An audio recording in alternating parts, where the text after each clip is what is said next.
everyone, welcome to our podcast Aqua Talks presented by Manage Fish Hub. This platform brings you inspiring stories, innovations, and impact driven startups from the aquaculture and fisheries ecosystem. Today we have with us Dr. Akila Mol, founder of Navratna Matsya Sevana Kendram. Hello, ma'am. Hello. So, tell us about your journey in aquaculture. What inspired you to establish the Navratna Matsya Sevana Kendram? In my childhood, located in Sherman village, 90% are farmers. So I'm interested in मच्छी के बारे में, and farmers are facing more problems, mortality, oxygen problem, facilities नहीं है, knowledge नहीं है. ये तो ज़्यादा प्रॉब्लम है हमारे फार्म में और हमारे विलेज का वे हम देखता है.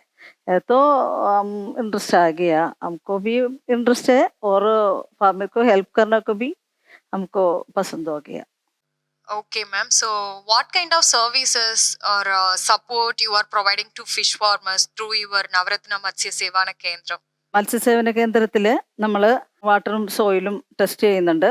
പിന്നെ കർഷകർക്ക് വേണ്ട പ്രൊജക്ട് റിപ്പോർട്ടുകൾ തയ്യാറാക്കുന്നുണ്ട്. അതുപോലെ മത്സ്യം എങ്ങനെ ചത്തു വന്നത്, ഓക്സിജൻ ഡെപ്ലീഷൻ വരാം, അല്ലെങ്കിൽ മറ്റേ ഗിൽസിലൊക്കെ ഇത് വന്നിട്ട് പ്ലാങ്ക്ടൺസ് അടഞ്ഞുകൂടി ചാവാം, അല്ലെങ്കിൽ പോയിസൺ കണ്ടന്റ് വന്നിട്ട് ചാവാം, അല്ലെങ്കിൽ ഡിസീസ് വന്ന് ചാവാം. അപ്പം അങ്ങനെയുള്ള ഓരോ പ്രശ്നങ്ങൾ വരുമ്പോൾ അതിനെ പോസ്റ്റ്മോർട്ടം ചെയ്യേണ്ടതായിട്ട് വരും. അപ്പോൾ അങ്ങനെ പോസ്റ്റ്മോർട്ടം നമ്മളിവിടെ ഫ്രീ ആയിട്ടാണ് ചെയ്തു കൊടുക്കുന്നത്. പിന്നെ 24 അവർ ഫ്രീ ഫോൺ കോൾ സർവീസ് കൊടുക്കുന്നുണ്ട്. കർഷകർക്ക് എന്തെങ്കിലും പ്രോബ്ലംസ് ഉണ്ടെങ്കിൽ അപ്പോൾ തന്നെ വിളിച്ച് അത് നമ്മുടെ ഇതിൽ ചെന്ന് അതിൻ്റെ കൺസൾട്ട് ചെയ്ത് കൊടുക്കുന്നുണ്ട്. അതുപോലെ പുതിയതായിട്ട് പോണ്ടുകൾ ഉണ്ടാക്കുമ്പോൾ അവർക്ക് ആദ്യം തന്നെ ഒരു കൺസ്ട്രക്ഷൻ ഇത് വേണം. അതിൻ്റെ ഡയഗ്രാം വരയ്ക്കുക, അതിൽ എവിടെയാണ് വെള്ളം കിട്ടുക, അതിൻ്റെ ഡെപ്ത് എത്രയാണ്, ഇങ്ങനെ പല കാര്യങ്ങളും നമ്മൾ നോക്കേണ്ടതുണ്ട്. അപ്പോൾ അതിൻ്റെ ഒരു ഇത് നമ്മൾ സർവീസ് കൊടുക്കുന്നുണ്ട്, പോണ്ട് കൺസൾട്ടിങ്.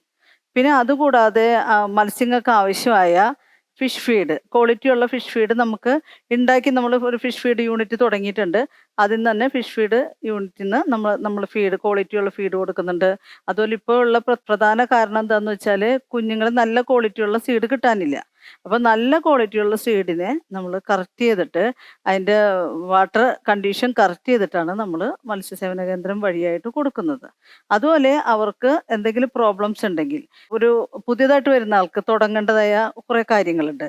ഇപ്പോൾ വയസ്സായ ആളുകൾ ഒരു മീനെ അവർക്ക് വളർത്താൻ പറ്റുമായിരിക്കും, പക്ഷെ അവർക്ക് മാർക്കറ്റ് ചെയ്യാനായിട്ട് ഭയങ്കര ബുദ്ധിമുട്ടായിരിക്കും ഓൾഡ് ആയിട്ടുള്ള ആൾക്കാർക്ക്. അപ്പോൾ അതിനെ നമ്മൾ അവർക്ക് വേണ്ട മാർക്കറ്റിംഗ്, കുഞ്ഞുങ്ങളെ കൊടുത്ത് ബൈബാക്ക് ഗ്യാരണ്ടി നമ്മളെല്ലാ കർഷകർക്കും കൊടുക്കുന്നു. കുഞ്ഞുങ്ങളെ കൊടുക്കുകയും അത് മാർക്കറ്റ് ചെയ്യാനുള്ള എല്ലാ കാര്യങ്ങളും നമ്മൾ ഇവിടെ നിന്ന് തന്നെ കൊടുത്തുകൊണ്ടിരിക്കും. Okay, ma'am. So, from your experience closely working with farmers, what are the biggest challenges they are facing nowadays, the fish farmers? What is that? ഫാമേഴ്സിന് ഏറ്റവും വരുന്ന ഇതെന്ന് വെച്ചാൽ അവർക്ക് തുടങ്ങാനുള്ള ഫണ്ട് ലഭിക്കുന്നില്ല. അതൊരു പ്രശ്നമുണ്ട്. ഫിനാൻഷ്യൽ പ്രോബ്ലംസ് ഉണ്ട്. പിന്നെ അക്വാകൾച്ചറിൻ്റെ എക്യുപ്മെൻറ്റ്സിന് വളരെ റേറ്റ് കൂടുതലാണ്. അപ്പോൾ അതിൻ്റെ ഒരു പ്രോബ്ലംസ് ഉണ്ട്. അതുപോലെ തന്നെ കൺസൾട്ടിങ്ങിൽ ഇപ്പം നമുക്ക് ആദ്യം തന്നെ രാവിലെ മോർട്ടാലിറ്റി റേറ്റ്, അതായത് ചത്തുപോകുന്ന ആ മരണനിരക്ക് കൂടിയാൽ ഇവർക്ക് അതിൻ്റെ ഭയങ്കര പ്രോഫിറ്റ് കുറയും. അങ്ങനെ ഒരുപാട് പ്രശ്നങ്ങൾ, പുതിയതായിട്ട് തുടങ്ങാനുള്ളവർക്കുള്ള ബുദ്ധിമുട്ടുകൾ, ഇതെല്ലാം നമുക്ക് സാധാരണ കണ്ടുവരുന്നുണ്ട്. പിന്നെ വാഹനങ്ങൾ എത്തിച്ചെല്ലാത്ത സ്ഥലങ്ങളായിരിക്കും. അപ്പോൾ ഫിഷിനെ കൊണ്ടുപോയി ട്രാൻസ്പോർട്ട് ചെയ്യാൻ ബുദ്ധിമുട്ട്, ഇനി വലുതിനെ മാർക്കറ്റ് ചെയ്യാൻ ബുദ്ധിമുട്ട്, ഇങ്ങനെ പല കാര്യങ്ങളും അവർ ഫേസ് ചെയ്തുകൊണ്ടിരിക്കുന്നുണ്ട് ഇപ്പോൾ.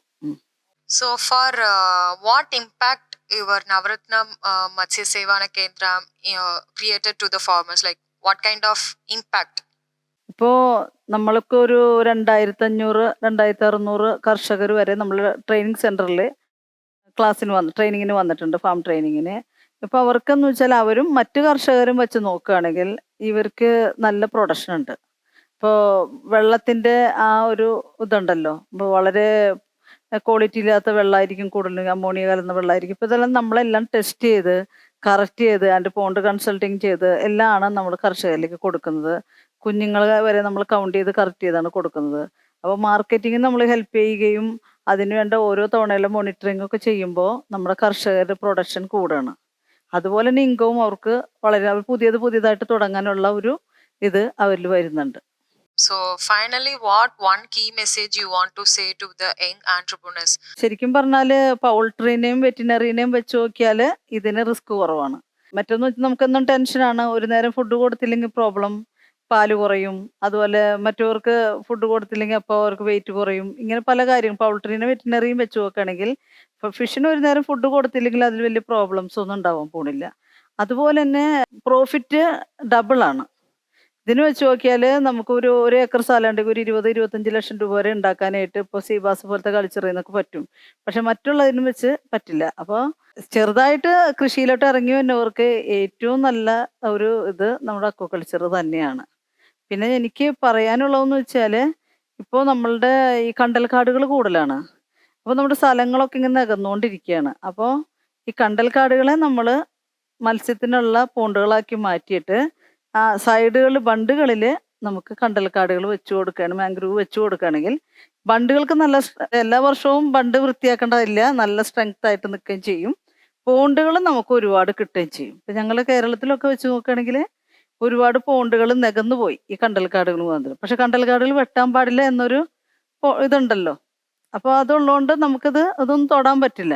പക്ഷെ കർഷകർക്ക് നമുക്ക് നല്ലൊരു പ്രൊഡക്ഷൻ നമുക്ക് ഇന്ത്യയിൽ ഉണ്ടാക്കാൻ പറ്റും. പക്ഷേ ഈ കണ്ടൽക്കാടുകൾ വെട്ടാൻ പാടില്ല എന്നൊരു കാര്യം കൊണ്ടും നാച്ചുറലായ കണ്ടീഷൻ കിട്ടും, പക്ഷികൾ വരും, ഓക്സിജന്റെ പ്രോബ്ലം ഉണ്ടാവില്ല എന്നൊക്കെ പറയുന്നതുകൊണ്ട് ബ്രീഡിങ് സെറ്റർ ആണെന്നൊക്കെ പറയും. പക്ഷെ അതിനേക്കാൾ കൂടുതൽ പ്രൊഡക്ഷൻ നമുക്ക് ഉണ്ടാക്കാൻ പറ്റും. ഇതിനെ പ്രൊട്ടക്ട് ചെയ്യാനായിട്ട് ബണ്ടുകളിലേക്ക് മാംഗ്രൂവ് വെച്ച് കൊടുക്കുകയാണെങ്കിൽ ബണ്ട് സ്ട്രെങ്തനിങ് ആയി അത്രയും ഏരിയ നമുക്ക് ഫിഷ് പ്രൊഡക്ഷനിലേക്ക് കൊണ്ടുവരാനായിട്ട് സാധിക്കും. Okay, thank you so much for sharing your valuable insights with us, ma'am. Thank you, ma'am.